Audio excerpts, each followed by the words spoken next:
Avoidants don't fear losing you, they fear losing the version of themselves you allowed them to be. When a super empath goes silent, it is not a retaliation, it is a revelation. It is the moment where their heart, their intuition, and their nervous system synchronize and whisper the same truth: I've given enough. Empaths don't disappear in a storm of anger or accusation. They disappear in a moment of profound internal clarity. And that is exactly why their silence hits the avoidant with a force they are never prepared for. Avoidants are used to relational gravity working in their favor. When they pull away, they expect the empath to move closer. When they go cold, they expect warmth. When they collapse emotionally, they expect the empath to hold the structure. This cycle becomes a rhythm, predictable, familiar, and safe for the avoidant's fragile sense of emotional control. But the moment a super empath stops participating in this dynamic, everything inside the avoidance system begins to destabilize. It starts subtly. The avoidant sends a short message they normally wouldn't follow up on, and for the first time, there is no reply. They stare at the screen longer than they'd ever admit. They open the chat again. They reread old messages. They feel the tension rising, but they don't know why. Because up until now, they believed the empath's presence was guaranteed. They believed the empath's love was unconditional in the literal sense. No boundaries, no limits, no. But silence is the empath's limit. And when that limit arrives, the avoidant feels something they rarely acknowledge: loss of control. The avoidance power didn't come from manipulation. It came from predictability, from knowing the empath would always soothe the rupture, always soften the blow, always repair what the avoidant broke in fear. But now the avoidant is confronted with a frightening realization: the empath isn't reacting. And if you can't predict someone, you can't control the outcome. That's when panic creeps in.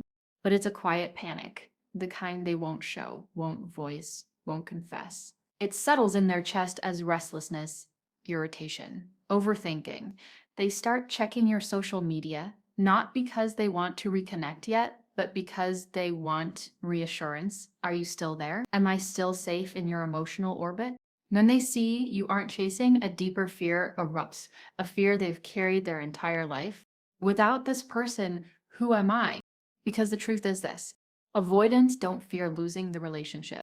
They fear losing the identity the relationship allowed them to access, the softer, calmer, more open version of themselves that only the empath ever witnessed.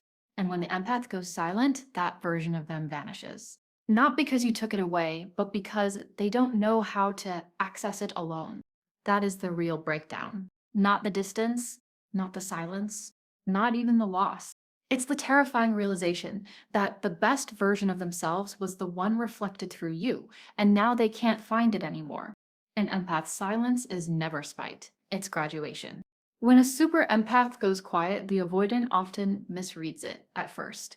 They think it's another emotional pause, another moment where the empath is simply catching their breath before returning with softness, reassurance, and unconditional understanding. But this time is different. The silence is not a reset, it's a release. It's not distance, it's detachment. It's not anger, it's awakening.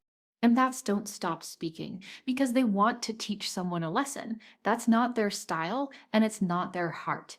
Empaths speak in presence, in effort, in emotional consistency, but silence, that's their final language. It's the moment they realize they can no longer carry a relationship on their back, no longer translate someone's emotional avoidance into something that feels like love, no longer shrink themselves so the avoidant can feel comfortable.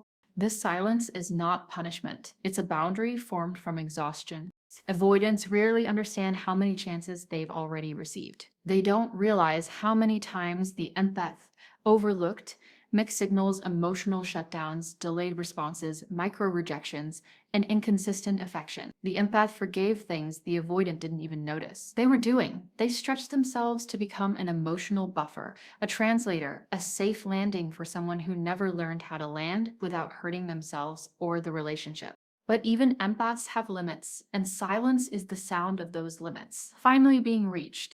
For the avoidant, this moment is jarring. They're used to conflict dissolving because the empath softens first. They're used to emotional distance closing because the empath steps forward. They're used to reassurance coming regardless of how many times they withdrew, minimized feelings, or shut down vulnerability. To them, the empath's energy felt endless, like a well that couldn't run dry. But when that well empties, it empties instantly. No warning, no slow fade. Just a clean, quiet end. The avoidant doesn't understand at first. They think the empath is giving them space. They assume life will resume as usual. But the silence doesn't lift. The empath's energy doesn't return. There is no gentle check-in, no emotional caretaking, no attempt to reconnect the bond. And that's when the avoidant feels something they rarely have to face: accountability without a rescue. This is the moment where the avoidant is forced to confront the real cost of their distancing strategies. They realize the empath didn't leave to hurt them. The empath left because staying was hurting themselves. This realization stings in a way no argument ever could, because it reveals a truth the avoidant spent their entire life avoiding. People don't leave avoidance because they stop loving them. They leave because they stop hurting themselves.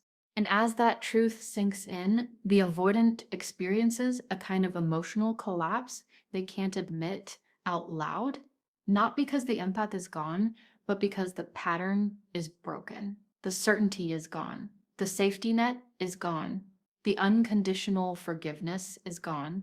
Silence becomes the avoidance mirror, reflecting every moment they acted like the empath would never walk away. And for the first time, the avoidant must face the reality they never believed would arrive. The empath didn't punish them. The empath outgrew them. They didn't fear losing you until they felt life without your emotional stabilizer. Avoidants build an entire identity on the illusion of independence. They tell themselves they don't need anyone, that closeness is optional, that vulnerability is dangerous, and that they function better alone.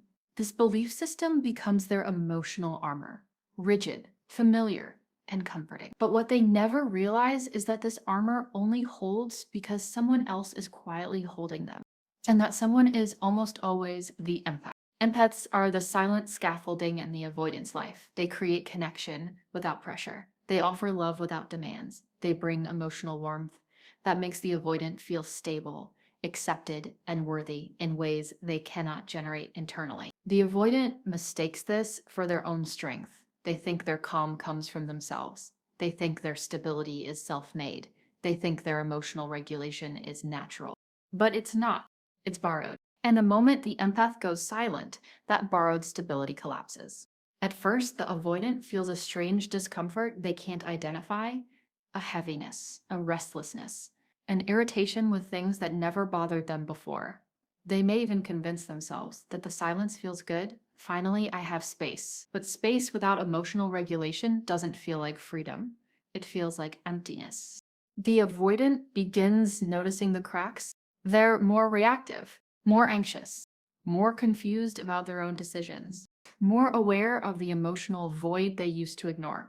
All the peace they believed they had within themselves, it evaporates.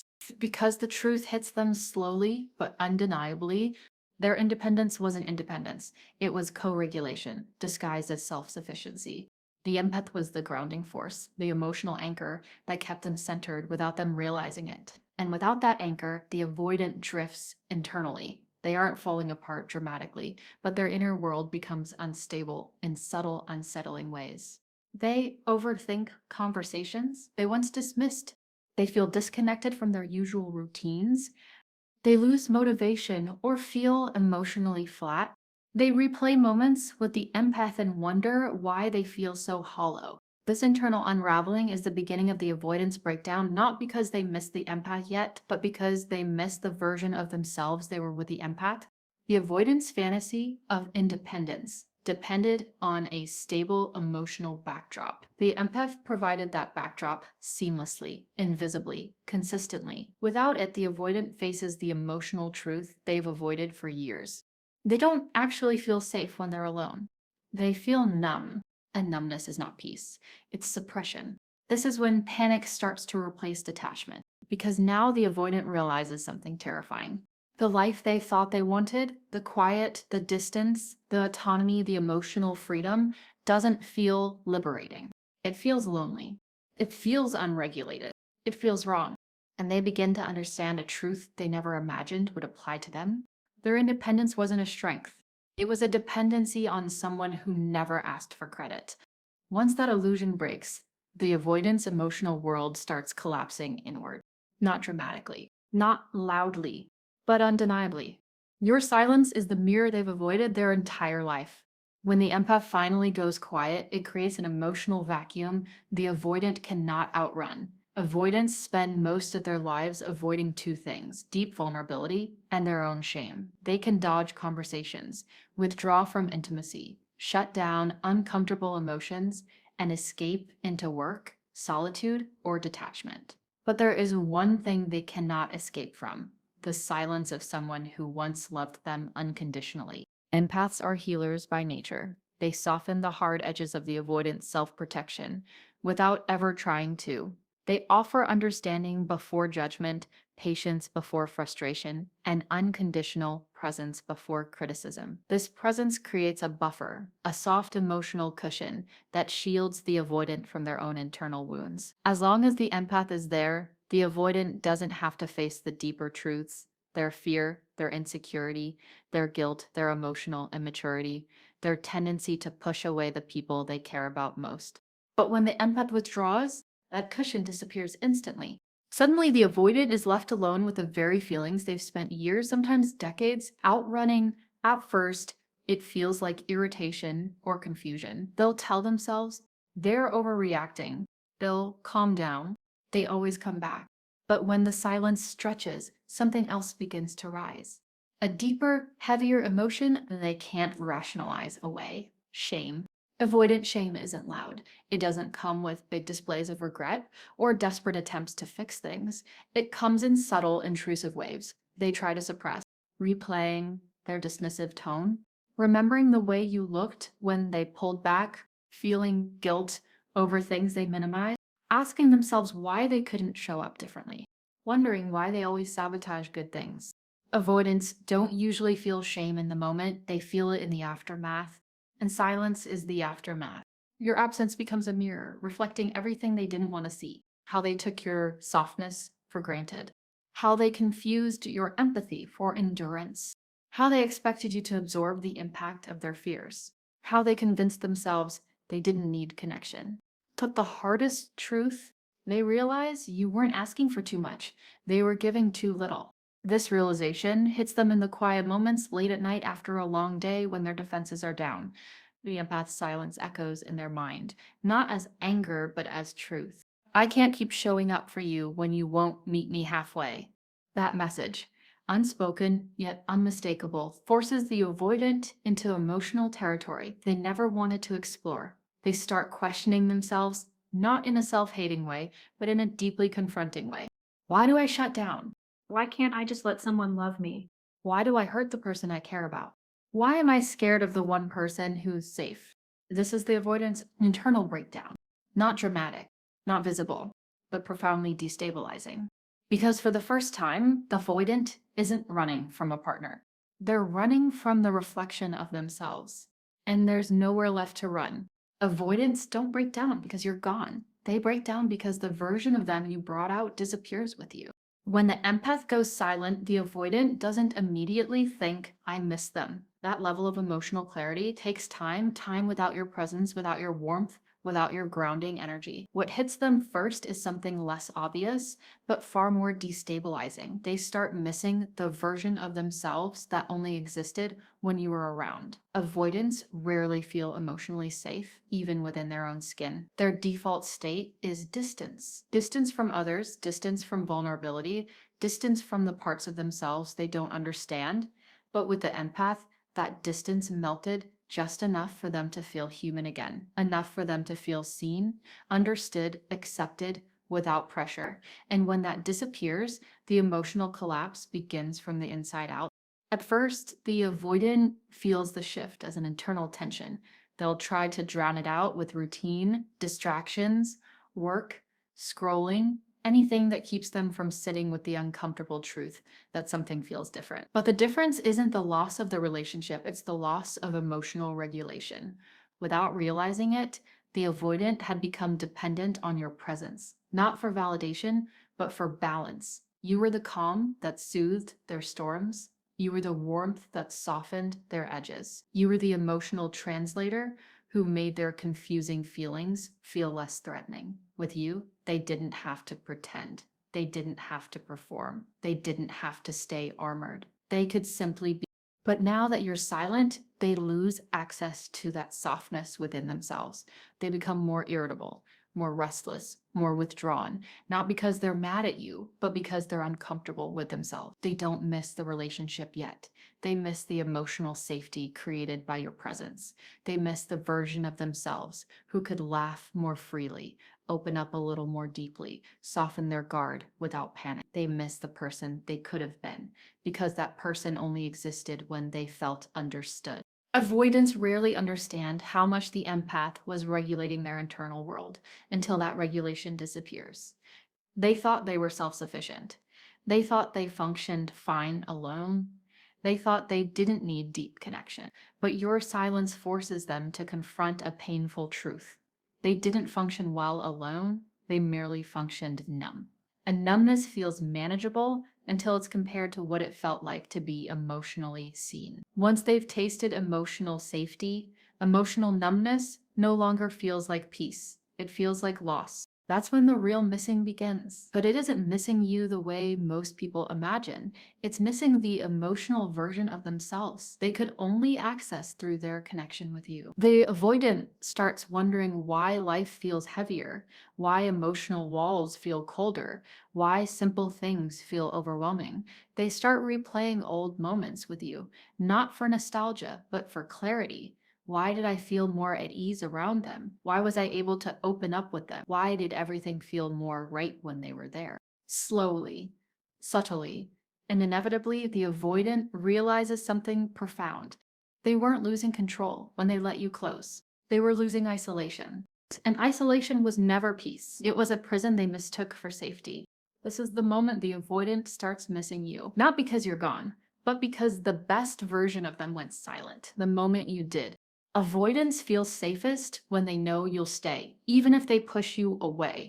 One of the avoidant's deepest, unspoken dependencies is the belief that the empath will always be there, softening the distance, repairing the rupture, bridging the emotional gap. The avoidant keeps creating, this is the avoidant's emotional escape hatch. The knowledge that no matter how far they retreat, you will eventually move closer.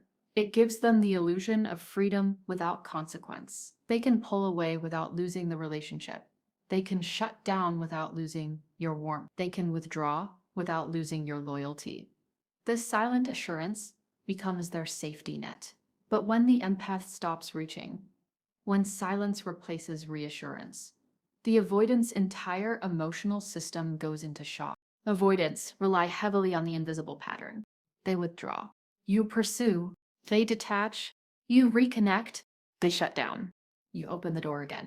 This is how they feel safe, by maintaining distance while trusting that closeness will still be available whenever they need it. It's a paradox they don't even recognize. They want space, but they want your presence to remain steady. They want independence, but they want your emotional warmth to stay within reach. They want control, but they want the relationship to survive regardless of that control. Your silence breaks that cycle in the most disruptive way possible. Suddenly, there is no one chasing after them, no one smoothing over the disconnect, no one anchoring the relationship while they drift. For the first time, the avoidant feels the weight of their own distance. They feel the consequences of their shutdowns. They feel the hollowness of the space they once protected so aggressively. What used to feel like freedom now feels like abandonment. Except this time, they created the abandonment. The silence forces them to experience the very thing they fear most, being emotionally unheld. They can't fall back into your arms because you're no longer extending them. They can't rely on your warmth because you're no longer offering it. And they can't soothe their internal unrest by counting on your presence because that presence is gone. In this absence, they realize something they've denied for years: the empath's consistency wasn't suffocating. It was stabilizing. The very thing they thought they needed to escape is the very thing that made their emotional world feel safe. As the silence continues, the avoidance mind begins to spiral, Not outwardly, not dramatically, but in a quiet internal panic. They start wondering, did I push too far? Are they really gone? Why aren't they reaching out? What does this mean? These questions don't come from love at first. They come from fear. Fear of losing their emotional safety structure. Fear of losing their escape hatch. Fear of realizing that for the first time, they are truly alone with their emotional consequences. And as that fear builds, something else emerges. Something avoidants rarely allow: vulnerability. They start feeling the discomfort they've always avoided. They start recognizing the damage their distancing created. And most importantly, they start realizing that the empath's silence isn't an attack, it's a boundary. A boundary they never believed the empath would create. Your silence teaches them a truth they were never prepared to face. They didn't just lose someone who loved them. They lost the one person who always bridged the distance for them. They finally understand the truth. You weren't the threat. You were the shelter. When the empath goes silent long enough, the avoidance internal narrative begins to collapse. Avoidants tell themselves a story to survive intimacy. That closeness is dangerous. That dependence is weakness. That people who love them will eventually disappoint, overwhelm, or abandon them. The story becomes their shield. It protects them from their own vulnerability, their fear of inadequacy, and their belief that they are too much or not enough. But in the absence of the empath's grounding presence, this shield starts cracking, revealing a truth the avoidant never wanted to see. The empath was never the threat. The empath was the anchor keeping their emotional world from drifting into chaos. At first, the avoidant doesn't notice this shift. They're accustomed to mistaking their own discomfort for someone else's failure. They convince themselves the empath needed too much, cared too deeply, asked for too much closeness, or pushed too hard for emotional presence. It's a narrative that allows them to distance themselves without guilt. But when the empath's silence continues, the avoidant is forced to confront the reality behind their own behaviors. Without the empath's reassurance, they begin to question their assumptions. Without the empath's warmth, they begin to feel how cold their defenses truly are. And without the empath's emotional guidance, they realize how lost they actually feel. Slowly, the avoidant starts recognizing patterns they never acknowledged before. Their anger wasn't anger, it was fear. Their withdrawal wasn't strength, it was avoidance. Their silence wasn't neutrality, it was emotional paralysis. And the empath wasn't pressuring them. The empath was trying to connect. For the first time, the avoidant sees the relationship clearly, not as a battlefield, but as a sanctuary. They kept shattering out of fear of losing it. This realization doesn't come with tears or dramatic gestures. It comes quietly in the empty space the empath used to fill. The avoidant begins to remember the little things. The way the empath listened without judgment, the way they understood emotional cues before words were spoken, the way they offered connection without demand, support without pressure, closeness without control. These memories don't feel comforting now. They feel like reminders of everything the avoidant pushed away, believing they needed distance to survive. But now, distance feels like suffocation. Now, independence feels like numbness. And now, silence feels like the very abandonment they have been running from their entire life. The most painful shift comes when the avoidant realizes the empath was protecting them from their own self-sabotage. The empath wasn't trying to control the avoidant. They were trying to love them. The empath wasn't trying to trap the avoidant.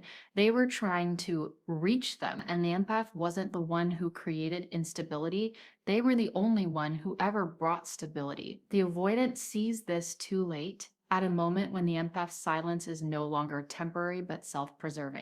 This is when the avoidance internal breakdown reaches its emotional peak. They feel the weight of their own actions. They feel the loss of someone who never meant harm. And they feel the ache of realizing they weren't protecting themselves. They were pushing away the one person who made them feel safe enough to soften.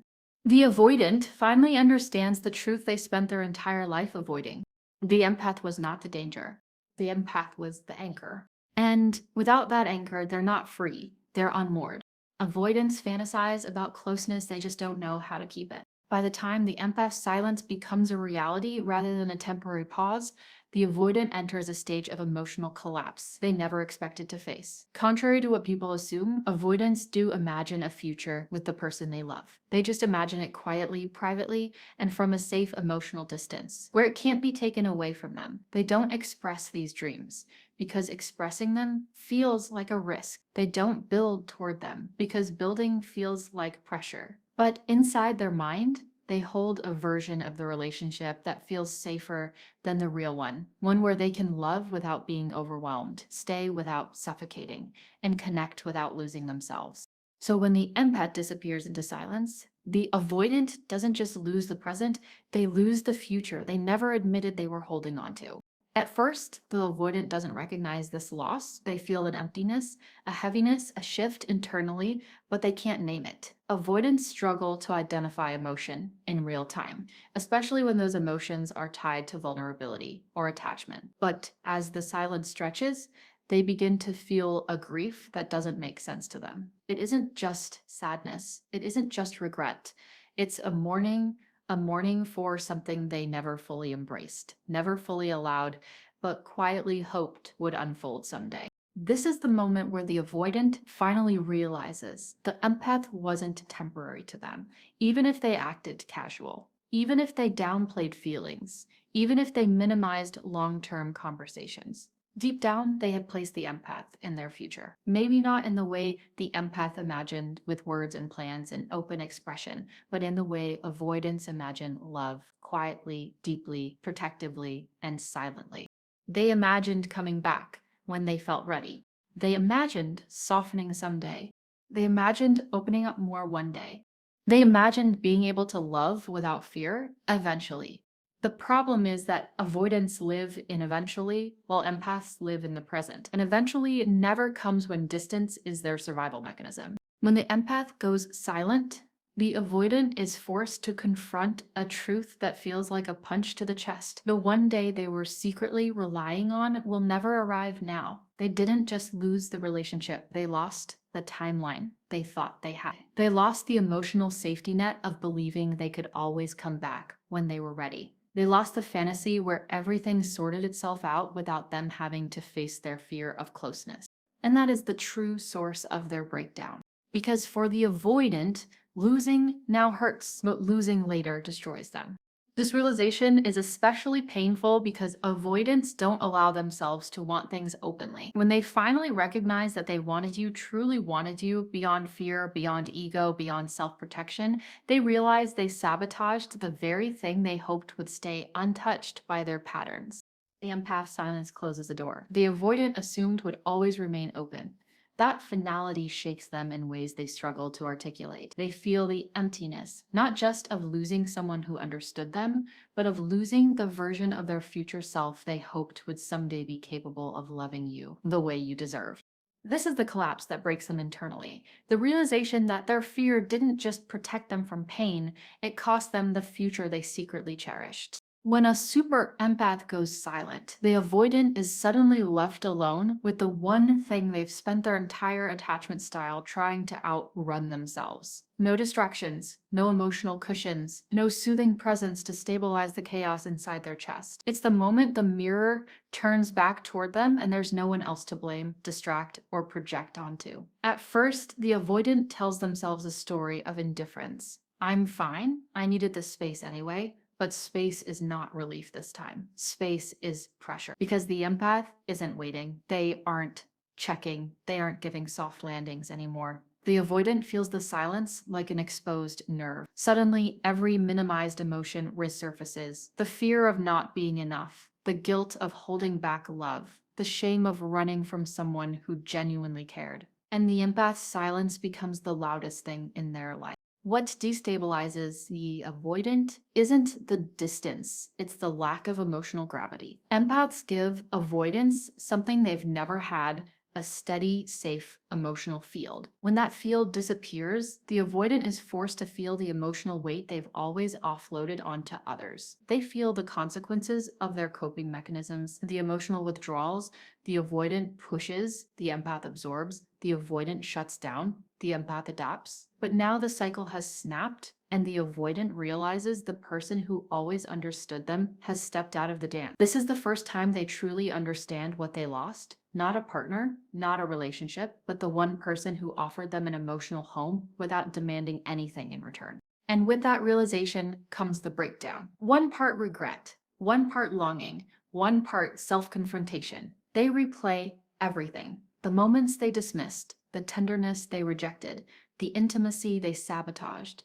For the first time, their defenses don't comfort them, they choke them. Avoidants often believe silence will keep them safe, but an empath's silence doesn't protect them, it exposes them. The avoidant begins to notice patterns they never acknowledged, how they pushed away someone who was never a threat, how they mistook safety for suffocation, how they confused love with danger. That's when the panic hits. What if that was the one person who truly understood me? What if I can't get that back? Underneath their silence, underneath their avoidance, underneath their self-protection, the avoidant aches for the connection they pretended not to need. But empaths don't stay in situations where their soul is starving. They walk away with compassion, not revenge, and that's what haunts the avoidant the most, because it means the empath didn't leave to hurt them, they left to heal. And healing is final. The avoidant feels the weight of every emotion they suppressed for years, all at once, without the empath to help them carry it.